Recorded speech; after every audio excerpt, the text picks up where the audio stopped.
Question 1123. Even if authorized by the broker, there are restrictions on who else besides the broker can withdraw funds from his trust account. Which of these persons can lawfully do so? A. An employee of the broker, but not an independent contractor. B. An employee of the broker, if the employee is covered by a surety bond protecting the broker. C. An outside auditor. D. No one besides the broker can ever withdraw funds from his trust account. Correct answer is B. An employee of the broker, if the employee is covered by a surety bond protecting the broker. Employees designated by the broker to withdraw money from the trust account must also be bonded. Question 1124. Which of the following would not be classified as a prime tenant in a shopping mall? A. Mom and Pop Shoe Store. B. Whole Foods. C. Ralph's. D. Apple Store. Correct answer is a mom and pop shoe store. The largest, high-earning tenant in a shopping center is regarded as prime tenants. Question 1125. This kind of damages is meant to place the party damaged by a breach of contract in the position they would have had if the breach had not occurred. A. Fairness damages. B. Compensating damages. C. Expectation damages. D. Damages of consequence. Correct answer is C. Expectation damages. An award of expectation damages protects the injured party's interest in realizing the value of the expectancy that was created by the promise of the other party. Question 1126. An escrow agent for a property transaction is required by law to deliver the uniform settlement statement to the parties by A. 5 days before the closing date of the property transacted, and B. On or before the closing date. C. On or before the closing date, unless the borrower has signed a waiver agreeing to a delay. D. There is no deadline for delivering the settlement statement. Correct answer is C. On or before the closing date, unless the borrower has signed a waiver agreeing to a delay. The escrow agent needs to provide completed uniform settlement statement forms to the borrower, seller, and lender on or before the closing date. In case the borrower has signed a written waiver of the right to receive the statement by closing, the forms must be provided by the parties as soon as possible after closing. Question 1127. When a house is being shown to prospective purchasers, an owner should not do the following. A. Make sure no light bulbs are burned out. B. Keep the house cool when it's being shown in the summer and warm in the winter. C. Clean the drapes. D.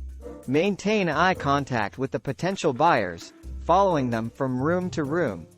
Correct answer is D. Maintain eye contact with the potential buyers, following them from room to room. While the first three choices are common sense ways to help display a house to its best advantage, it is inadvisable for the owner or his family to be present during a tour. Visitors should be able to freely raise their concerns so an agent can address them. Question 1128. Investor Zoe purchased a home for $300,000, using $50,000 of her own money for a down payment and financing the balance. 1 year later, Zoe sold the home for $325,000, realizing a 50% gain on her investment. This is an example of A. Escalation. B. Marginalization. C. Leveraging. D. Hard money investing. Correct answer is C. Leveraging.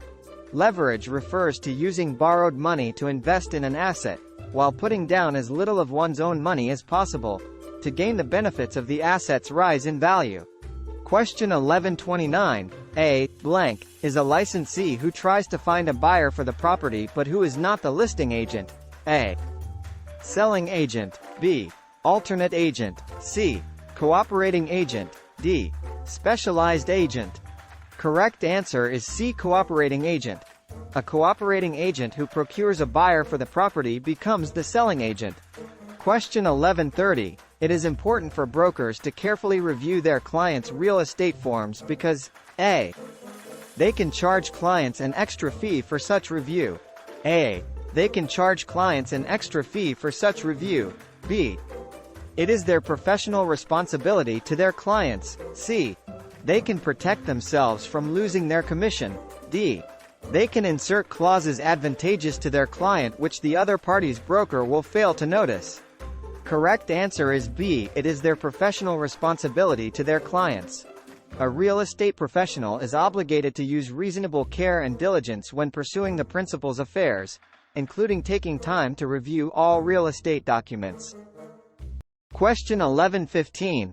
The subdivision final report of the Real Estate Commissioner expires: A. 5 years from the report's issuance, B. 7 years from the report's issuance, C. 10 years from the report's issuance, unless a material error is found in the report, D. The report never expires. Question 1131. The main purpose for the creation of the Federal National Mortgage Association, Fannie Mae, was to A. Generate funds to pay down the federal deficit, B.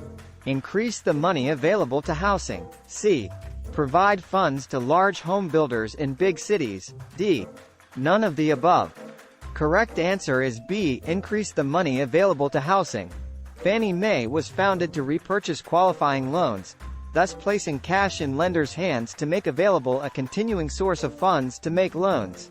Question 1132. In a time of deflation, blank, A. There is a rise in profits by business, B. There is a rise in the gross national product, GNP, C. There is a rise in the value of commodities, D.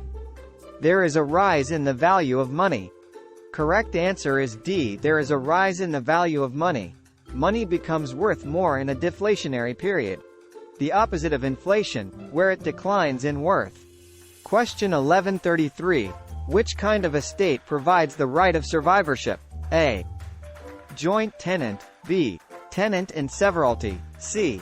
Life estate, D. Tenant in common. Correct answer is a joint tenant. Joint tenancy describes the ownership of a property interest by two or more parties, each of whom has an undivided interest with the right of survivorship, sharing equally in the interest of a deceased joint tenant with the surviving tenants. Question 1134. These terms, square foot method, unit cost in place method and the quantity survey method, are related to A. Institutional lender, B. Mortgage companies, C.